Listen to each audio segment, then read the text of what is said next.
esencial y que no vuelvan a equivocarse otra vez y que coloquen, sepan cuáles son los elementos esenciales para que se forme un trombo. En realidad va a ser como el causante de todo, la creada de virus. Y dentro de estas mencionamos a la lesión endotelial, la hipercoagulabilidad y las alteraciones en el flujo sanguíneo, pero que en otras literaturas también pueden encontrar como estas. La clave de todo casi que es la lesión endotelial.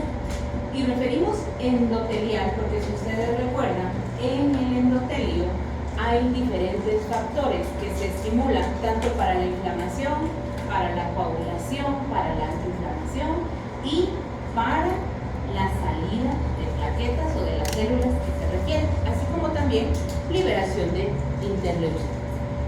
Ahora bien, cuando hablamos de un trombo, a todos los que estén tomando fotos los voy a sacar de la mesa, porque necesito que pongan atención. Primera vez.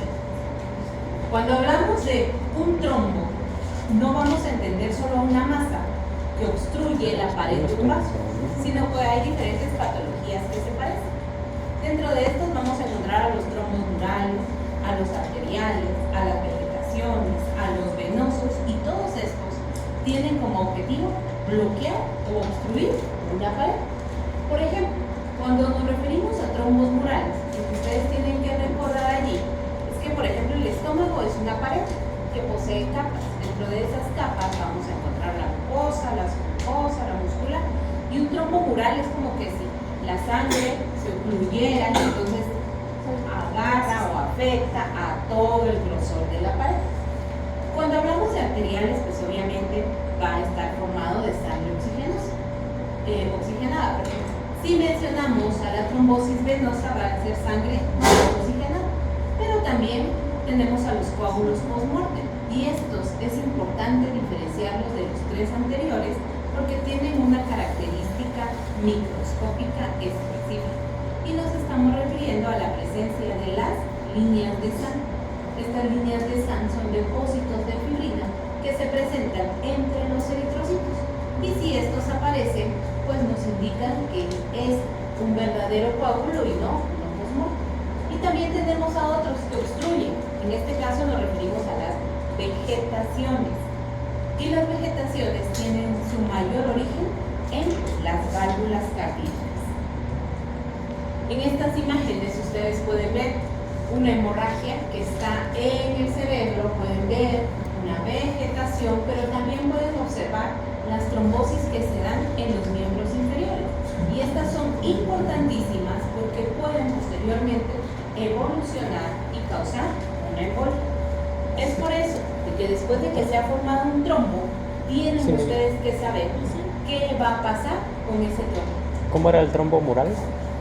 En la pared de un órgano hueco, como el estómago, el útero, el intestino. Perdón, dijo líneas de sangre. ¿De sangre? Sangre. Cuando se forma un trombo, este puede tomar diversos caminos. Si ustedes recuerdan, hablamos en la guía de estudio de la propagación. ¿Qué quiere decir? El trombo se va a hacer más grande y va a obstruir más el paso por la circulación. Cuando hablamos de embolización, hacemos referencia a que una parte de ese trombo se va a desprender y va a viajar. Cuando hablamos de disolución, es lo mismo que la fibrinólisis o fibrinolisis, como quieran ustedes decirlo. Hace referencia a que el coágulo se termina y ya no obstruye. Y luego tenemos a la organización y recanalización. Lo que ocurre aquí es de que este trombo va a permitir el paso de ciertas sustancias, y entonces es como una malla por la cual en unos lugares circulan los eritrocitos y por otro está el trombo, lo que predispone mucho a que posteriormente ocurra una embolización. Independientemente cuál sea la evolución del trombo, las consecuencias pueden ser una trombosis arterial, una cardíaca, que haya más daño endotelial y esto provocar una aterosclerosis, o por ejemplo, algunas veces, si es venoso, obstruir las venas de los miembros inferiores y pues causar la lesión allí. Ahora vamos a otro tema, ya que ustedes vieron cómo se forma un trombo, cuáles eran los elementos que lo componían, qué podía pasar con ese trombo. Una de las consecuencias que vimos es la embolia. Y una pregunta que siempre hago acá, ¿es lo mismo tromboembolia que embolia? ¿Sí o no? ¿Y por qué? A ver, aquí Santana Embolia hace referencia a una masa que viaja a través del sistema circulatorio y que puede causar una punción. Y una tromboembolia es un coágulo sanguíneo en sí que viaja en el sistema circulatorio causando una punción. Exacto. ¿Cuál es la diferencia entonces? La composición. Cuando nos referimos a tromboembolia, estamos refiriéndonos a que es sangre.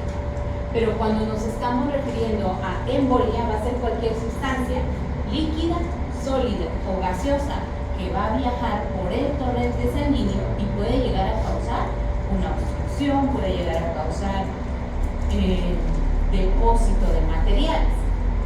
Y dentro de estos, vamos a ver que los lugares más frecuentes a donde van a viajar los émbolos, cualquiera que sean, van a ser generalmente los vasos de más pequeño calibre. Porque es como que si todos ustedes fueran aquí en la puerta y de repente solo está una ventana, no van a poder pasar todos. Tienen que ir y hasta de repente hasta solo los más delgados, por ejemplo, podrían pasar por la ventana de la puerta. Entonces a eso hace referencia, que obstruye vasos sanguíneos más pequeños. Y también tener en cuenta que la obstrucción puede ser total o parcial, es decir, de toda la luz del vaso sanguíneo o una parte del vaso sanguíneo. Y obviamente a la hora de que obstruye el riego sanguíneo va a haber una necrosis de tipo coagulativo, lo que va a causar un infarto. Y dependiendo de qué vaso haya sido ocluido, los infartos pueden ser rojos o blancos. Eso depende mucho de la circulación.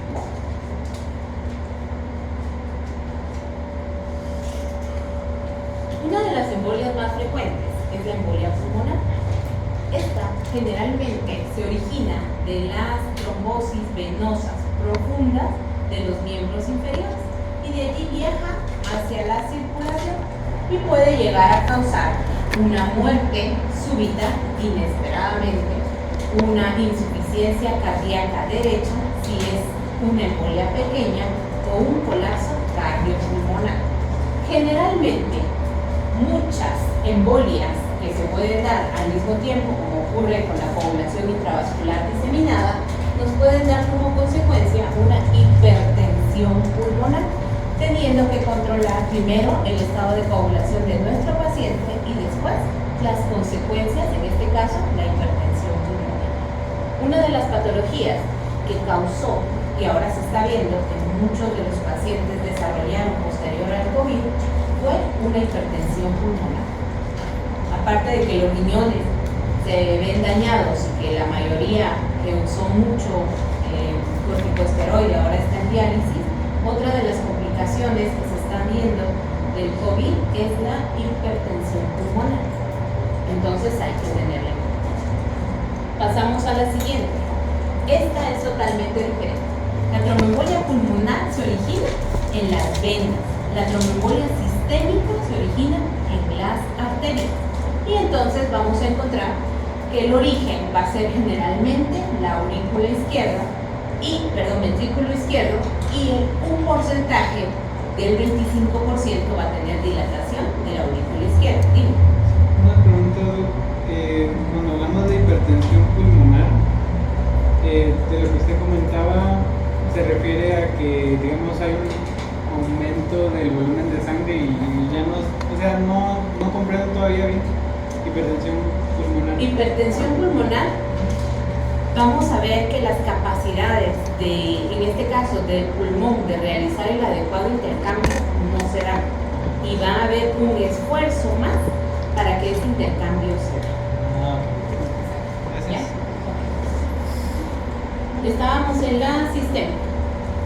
Mencionaba que la sistémica lo que ocurre es que se origina en el ventrículo izquierdo.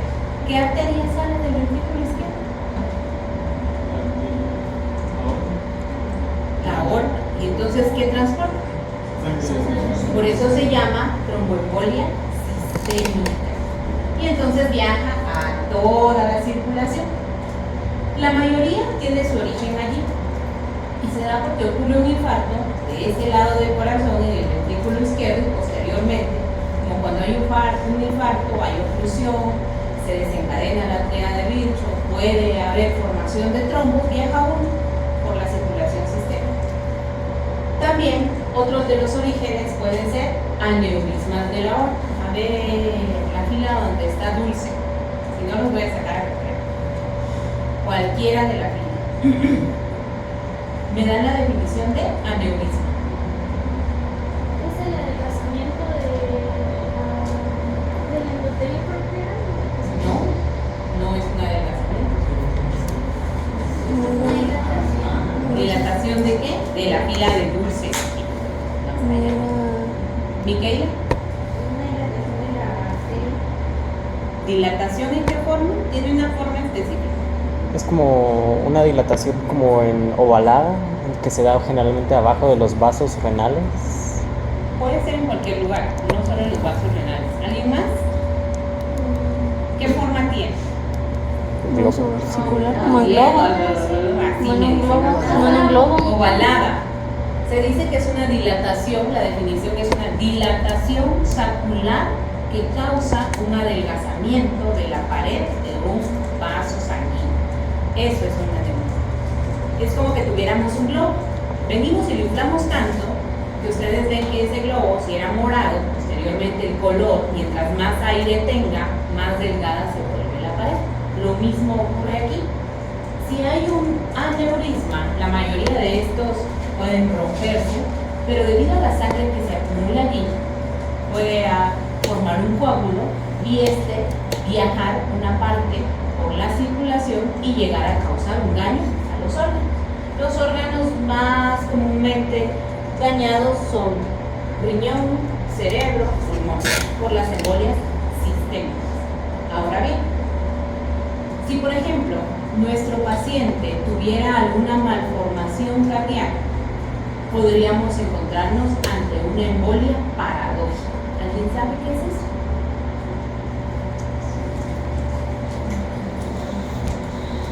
Yo había leído que. No, sí, Leí que es la embolia paradójica, hace referencia cuando atraviesa defectos septales. que de la circulación arterial se pase a la circulación venosa o viceversa. Entonces eso hace referencia a una embolia paradójica. La mayor cantidad de embolias van a tener un origen conocido, solo un 15% es desconocido, es decir, no vamos a saber de dónde se origina.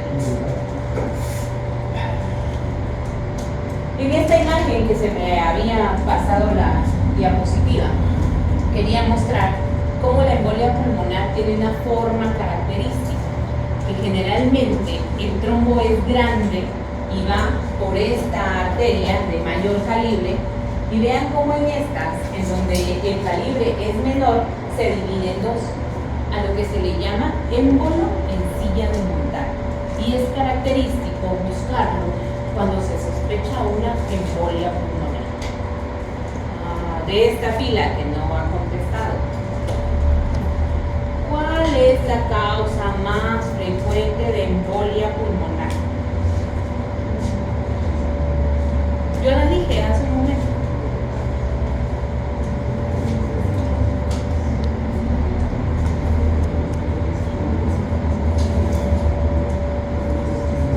Carmen, Dorian, ¿quién más esconde? ¿Cuál es? ¿Alguien más? No. Espérenme. ¿Qué es? Trombos de las venas profundas de los miembros inferiores. Trombosis venosas profundas de los miembros superiores. Y esto es tan importante. Yo no puse ese caso, pero hay un caso de los que ustedes tuvieron que haber leído, en donde había una paciente que se levantaba de su cama después de haber estado no recuerdo cuánto tiempo, y en el caso mencionan que estaba acostada y posteriormente cuando se levanta fallece. ¿Cuál es la causa más frecuente? Y hay que pensar en embolia pulmonar. porque es una de las que causa muerte súbita. En este caso, regresamos a la sistémica y vemos los lugares más frecuentes de afectación: miembros inferiores, encéfalo, intestino, riñones, vaso, y en menor frecuencia las extremidades superiores. Al igual que la inflamación, el que se ve afectado un órgano por una embolia va a depender de la vulnerabilidad. No es lo mismo que la embolia llegue a una glándula suprarrenal que la embolia llegue al cerebro, o no es lo mismo que afecte una parte del intestino a que afecte el corazón. Va a depender también del tamaño, aquí nos referimos, del calibre del vaso afectado. Si es un vaso grande, va a haber mayor área de isquemia. Si es un vaso pequeño, el área de isquemia va a ser menor. Y obviamente, si tiene o no un flujo colateral, porque de eso depende cómo vamos a clasificar al infarto según la irrigación. Tenemos otro tipo de embolia, la embolia de grasa y de médula ósea. Esta embolia generalmente se da cuando hay una fractura de un hueso largo, porque ustedes recuerdan que dentro de los huesos largos hay médula ósea, y la médula ósea es de dos tipos, roja y amarilla. ¿Y qué pasa si se rompe ese hueso? Toca el tejido conectivo. Por el tejido conectivo hay abundantes vasos sanguíneos, entonces puede pasar y viajar un émbolo, ya sea de grasa o de células hematopoyéticas, porque es lo que hay en la médula ósea.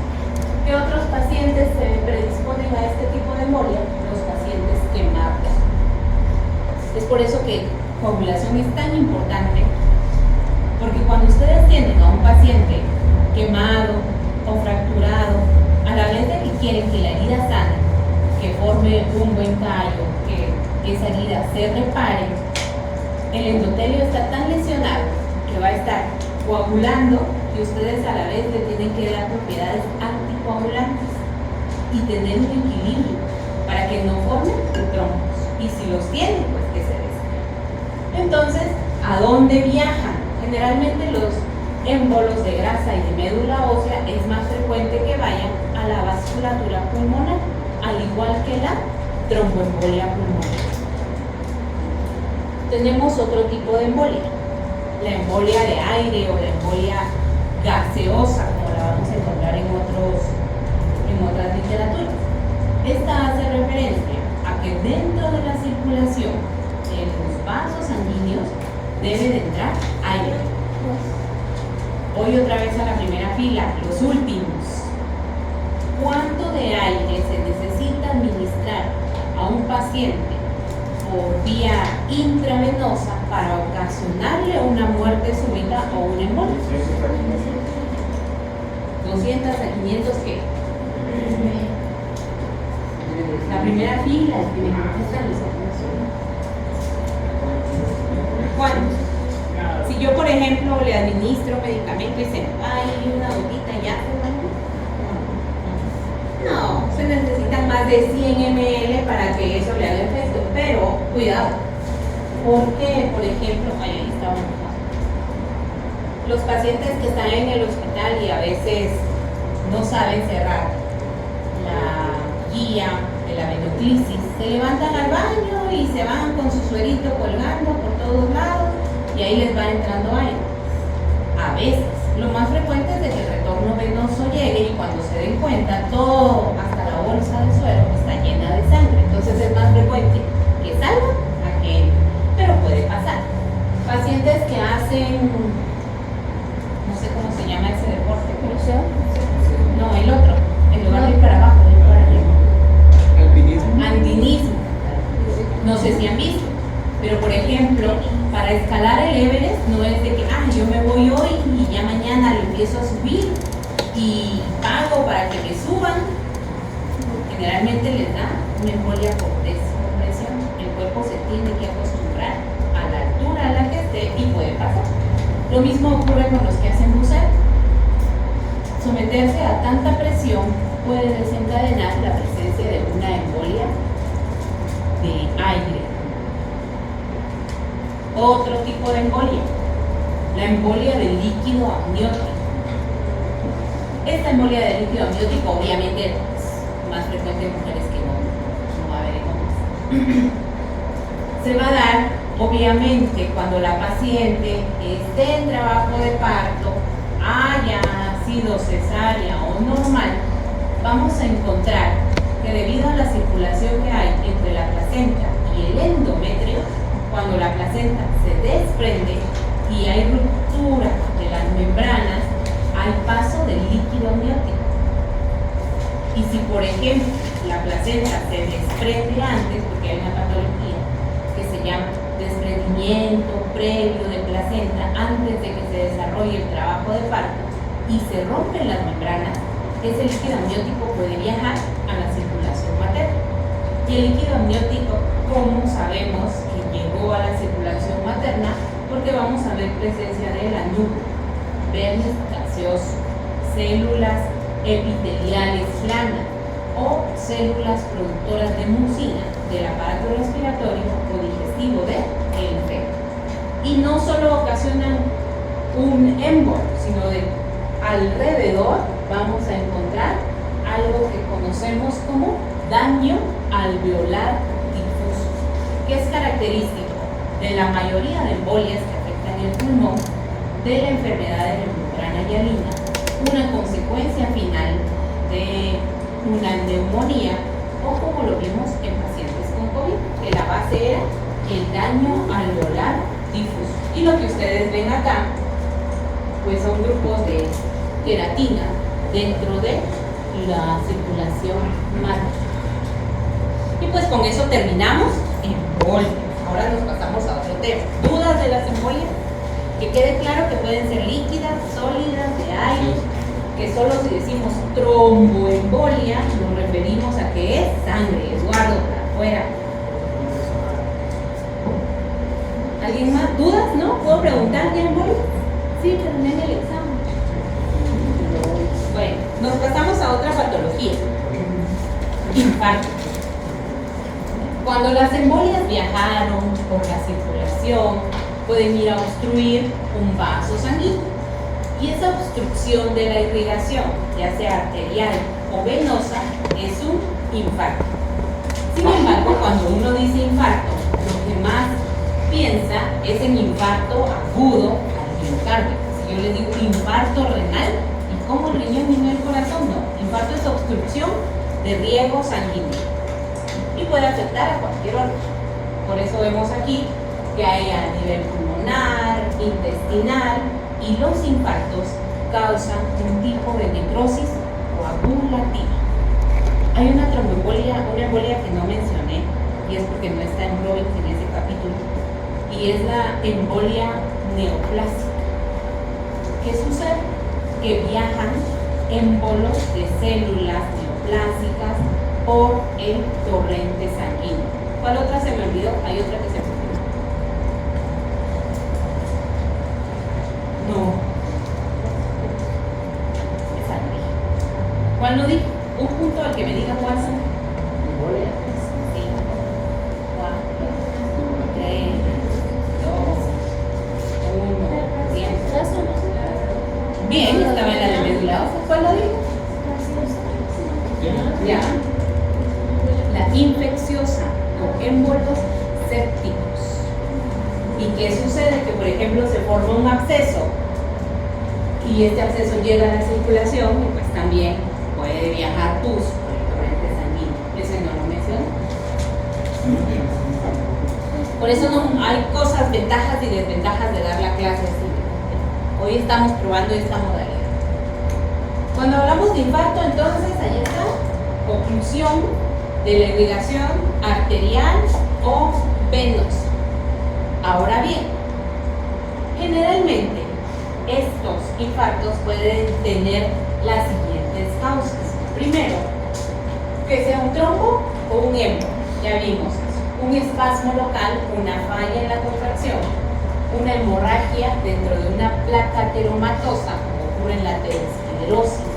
Vamos a ver que puede haber también la compresión extrínseca del vaso. ¿Qué pasa si de pronto a ustedes se les olvida que estaban tomando la presión arterial de su paciente y los llamaron y le dejaron el estigmo inflado? Va a pasar. torsión de un vaso en un golpe, rupturas traumáticas, accidentes, todo eso puede ocasionar un infarto. No es solo una cosa, sino es multicausal. Según la irrigación que posee el órgano, por color clasificamos a los infartos en dos: infartos rojos e infartos blancos. ¿De qué depende eso? El infarto rojo generalmente se da por una oclusión venosa. Y entonces sucede que sigue llegando sangre arterial, pero no sale. Entonces, como se acumula tanta sangre, el área se ve roja. Mientras que en los infartos blancos ocurre todo lo contrario. Se tapa la circulación arterial y como ya no llega nada de sangre, el infarto va a tener un color blanco. Hay una lesión que se llama por isquemia reperfusión. ¿Quién me da la definición de esa lesión? Lesión por isquemia reperfusión. No recuerdo si es de este capítulo del 2 o del 3. ¿Qué es? Hoy otra vez contando un punto, no, y no. ¿Qué sucede? Se destapa lo que estaba ocluyendo, ya sea arterial o venoso, pero deja siempre un área de necrosis coagulante. Entonces hay que esperar a que esto se resuelva. Por eso es lesión por isquemia. Primero se obstruyó y después volvió la irrigación. Es lesión por isquemia reperfusión. Ahora bien, los infartos también van a ser muy severos o van a causar mucho daño dependiendo de estos 4 factores. Primero, la naturaleza del aporte vascular, es decir, si sabemos que es arterial o si sabemos que es venoso. Segundo, la velocidad del desarrollo de la oclusión. ¿Fue rápido o fue lento? Porque si es lento, el cuerpo se va adaptando. Tercero, la vulnerabilidad a la hipoxia. Como mencioné anteriormente, no es lo mismo que le dé un infarto a la glándula suprarrenal derecha que a un lóbulo del cerebro. Y también del contenido de oxígeno en la sangre. Porque si es sangre venosa, no hay tanto problema con que haya falta de irrigación. O sea, sí pues, pero no. Este es el resumen que trae Robbins. ¿Dudas con el infarto? Si pregunto, ¿cómo se clasifican los infartos? ¿Con base a su irrigación? ¿Por qué me contestan aquí en el examen? Si pregunto, escriba 3 tipos de embolia. Hay un montón. Según el estado de la materia, las embolias pueden ser líquidas. ¿Por qué no contestan así? Así lo pregunto. En el infarto séptico, ¿qué ocurre? Que hay un área de pus y ese área de pus obstruye la circulación arterial o venosa del órgano. Eso es lo que ocurre. Y de ahí mismo puede viajar para formarse una embolia purulenta. Bueno, se levantan un rato porque nos falta ya poquito, pero si no, yo ya siento mucho calor. Ya solo nos falta shock de coagulación intravascular disfuncional. Ahora falta un rato. ¿Cuántos? 5. Tengo y 40 y 45. No, dice que no se espera. ¿Qué estamos hablando?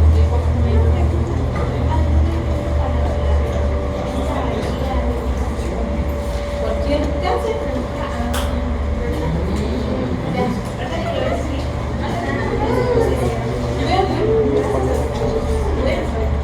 No sé. Voy a traer. Ustedes apuntaron a la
mismas células que tú ves en el cerebro son las células de la glándula mamaria, del cáncer que tiene la mama. Eso es una violatoria. Viaja células cancerígenas de un lugar a otro diferente, del lugar de donde se originó. Por ejemplo, del corazón, del cráneo, de la glándula mamaria, los pulmones, de la glándula mamaria, los riñones, o del polo del cerebro, del pelo del cerebro, de donde se originó.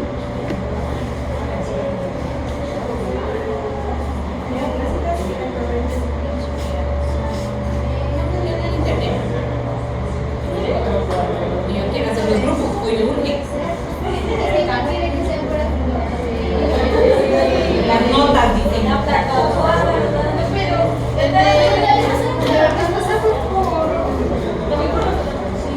Por ejemplo, los hacía por afinidad. Sí.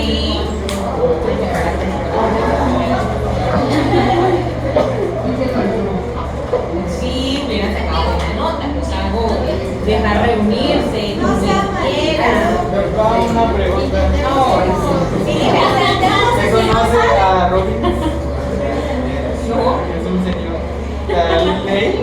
No sabe cómo se mira. O sea, sí sé cómo se mira, pero no así de. Ya hablamos. ¿Y sigue vivo? Eso sí, no sé. ¿El que sí está vivo? Es el de la isla. Hace dos, se mira como. ¿Y qué? Porque ya sí vi una gustada totalmente su carro. Es como un hombre descapotable. No necesito Le iba a enseñar una foto que no tiene. ¿Qué? Y Robin. Hoy sí vamos a ganar, ¿la dijeron o no? ¿Sí? ¿Sí ganamos? Vamos a ganar. Nos está dando tutoría, Robin. Solo la primera. Esa la seguí. Bueno, seguimos.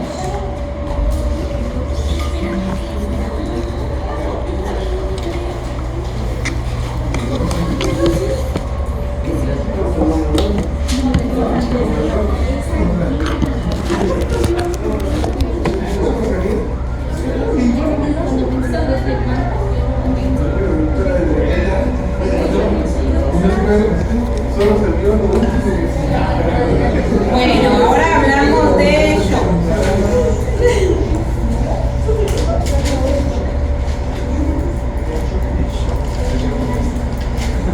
Porfa, ¿quién entró de último? Apague la luz. Dejemos abierta la puerta, pero ya se están durmiendo. Para que sigan durmiendo los que estaban durmiendo. Cuando hablamos de shock, no nos referimos realmente solo a una patología. Nos vamos a referir generalmente a una secuencia de eventos. ¿Y cuál es esa secuencia de eventos? La culpa de todo la tiene el daño al endotelio. Como ustedes pueden notar aquí, cuando se activa el endotelio va a haber liberación de células inflamatorias, neutrófilos, monocitos, que van a liberar citocinas proinflamatorias y también mediadores parecidos a las citocinas. Obviamente se activa el complemento, se activa el factor de coagulación, van a aparecer los macrófagos y todo eso, si se descontrola, si no logramos darnos cuenta que era una infección aguda que progresó a crónica, si esa infección aguda tenía un patrón purulento y era una bacteria que requería cierto tipo de antibiótico, va a progresar a un shock. Antes de eso se convierte en sepsis, pero generalmente provoca un shock. Y el shock va a tener isquemia de los tejidos afectados, trombosis microvascular, a lo que vamos a conocer como SID, o que significa coagulación intravascular diseminada. Obviamente, disminución de la producción. Efectos sistémicos, que ahora sí ya saben cuáles son, ¿no? Que disminución de la presión arterial, que dificultad respiratoria, taquicardia e inmunosupresión. Todo eso no solo afecta cuando hay un shock, no solo afecta a un órgano, sino que afecta a múltiples órganos, por lo que se llama insuficiencia multiorgánica. Pero tenemos varios tipos de shock. Uno de estos tipos de shock es el shock cardiogénico. Este generalmente tiene como base un infarto agudo al miocardio. Y como vimos, si hay un infarto agudo al miocardio que afecte al ventrículo izquierdo, puede causar una tromboembolia sistémica. Pero y si son muchas, va a llegar a ocasionar un shock cardiogénico. Otro tipo de shock, el shock hipovolémico. Lo que sucede acá es de que nuestro paciente va a tener un gasto cardíaco bajo debido a una pérdida de volumen, ya sea sangre o plasma, en los pacientes que tienen un accidente, en los pacientes que sufrieron un infarto, en los pacientes que infarten cualquier otro órgano que no sea miocardio, en los pacientes que tienen una fractura expuesta, en los pacientes que tienen una quemadura, hay abundante salida de plasma y de sangre. Entonces eso ocasiona un shock hipovolémico. Luego tenemos al shock séptico.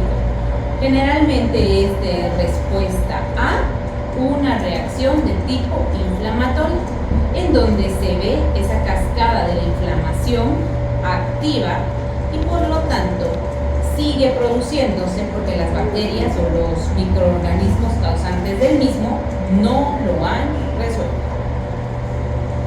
Independientemente, aquí tenemos una tabla. Esta tabla no recuerdo si está todavía en su libro. Yo recuerdo que sí, porque esta es de una edición pasada. Independientemente de cuál sea el tipo de shock, los shocks tienen tres fases. Primero, una fase inicial o progresiva. Aquí generalmente lo podemos revertir todavía, o podemos notar como nuestro paciente, que por ejemplo ingresó con 20.000 euros, ahora tiene 40.000, que ingresó con una presión de 120/60, ahora está en 90/50, y entonces nos vamos dando cuenta cómo nuestro paciente va decayendo. En la fase progresiva, todos los trastornos circulatorios, y aquí ya importa ver la cascada de la coagulación, procalcitonina, el fibrinógeno, el TP, el TPT, todos estos están mucho más alterados y corre el riesgo. Esta fase progresiva también se llama reversible, porque estamos en el punto de que si detectamos la causa del shock, la controlamos, nuestro shock no progresa a una fase irreversible, en donde nuestro paciente ya va a tener una lesión a la mayoría de órganos blancos y generalmente ya no se va a poder corregir. Cuando estamos entre la fase progresiva o reversible a la fase irreversible, es cuando ustedes van a encontrar o van a tener que ir a decirle a los familiares de su paciente: está con un pronóstico reservado, porque depende de cómo progrese, fallece o no fallece. Luego, ¿qué consecuencias clínicas va a tener el shock? El shock cardiogénico e hipovolémico se presenta con hipotensión, un pulso débil rápido, taquipnea, la piel fría, húmeda y cianótica. El shock séptico, la piel al contrario va a estar caliente y roja porque es algo infeccioso. Sin embargo, el pronóstico del shock va a depender en la mayor parte de la duración del mismo. Sigue ahí con las fotos, hasta yo siento aquí el reflejo es decir, pasó 1, 2 días, 3 días y no nos dimos cuenta de si el paciente estaba o no con shock. El shock progresa a algo que notamos antes, a una coagulación intravascular diseminada. La coagulación intravascular diseminada se puede dar entre la fase reversible a la fase irreversible. Y entonces, está tan alterado el endotelio que empieza a formar microtrombos en cualquier lugar. Y es por eso que aparecen hemorragias en los sitios de punción, es decir, donde ustedes colocaron el catéter, donde se introdujo el tubo de toracentesis, donde tiene el catéter central, todos esos lugares empiezan a sangrar. Vamos a encontrar también que estos trombos se pueden formar a nivel renal, lo que va a ocasionar que su paciente de pronto ya no orine o tenga anuria. Vamos a encontrar dificultad respiratoria, porque si se fueron hacia los pulmones, obviamente no va a poder respirar. Vamos a encontrar pérdida de la conciencia, porque ¿qué pasa si se fue hacia el nivel cerebral? Entonces a esta coagulación intravascular diseminada se le denomina también coagulopatía de consumo, y es la fase final si su paciente desencadena shock y coagulación intravascular diseminada, va a ser poco probable que sobreviva. Y pues hasta ahí sobreviva. Y pues hasta ahí terminan los trastornos hemodinámicos, con patologías que ya es importante conocer su etiología, en este caso el shock, la coagulación intravascular diseminada, las embolias, y que generalmente tienen un pronóstico reservado. Preguntas, algo que no hayan entendido, que si voy a pasar las diapositivas, no, es un resumen de todo el libro. Dime. ¿Podrías volver a explicar lo que estaba hace dos diapositivas? Ay, no sé, es que moví una u otra, ¿qué era? Esa anterior, pero no vi cómo era el título. ¿Perdón? Era la que estaba antes de esta. Sí, coagulación esa. ¿Esta?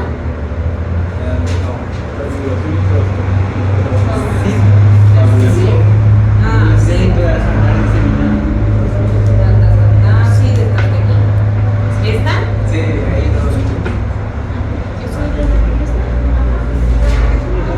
Coagulopatía de consumo, no entendí que era, o sea, sí que en esa coagulación intravascular diseminada se van a crear trombos así espontáneamente, al parecer. Como se lesiona el endotelio y tiene propiedades, ahí sí que de coagular, va a haber más formación de trombos, y generalmente se dan en los vasos más pequeños. Es por eso que, y a la vez que se está coagulando, pues el mismo endotelio dice, no me tengo que coagular, y entonces eso hace que haya hemorragia en los sitios de venoconsumo. ¿Alguien más de esta fila?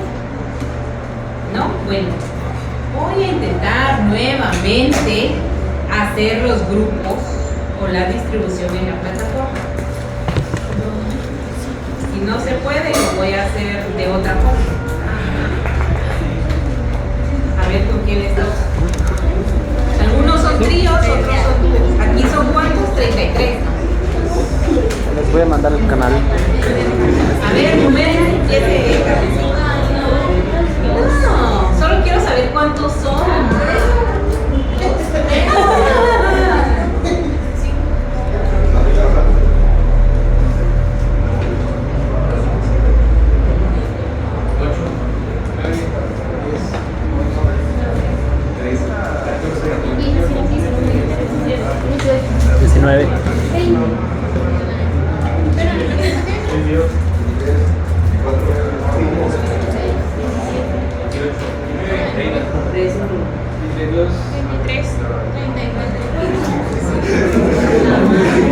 Sí, ya hay una sección en donde me proliferaron como hiperplasia, se volvió.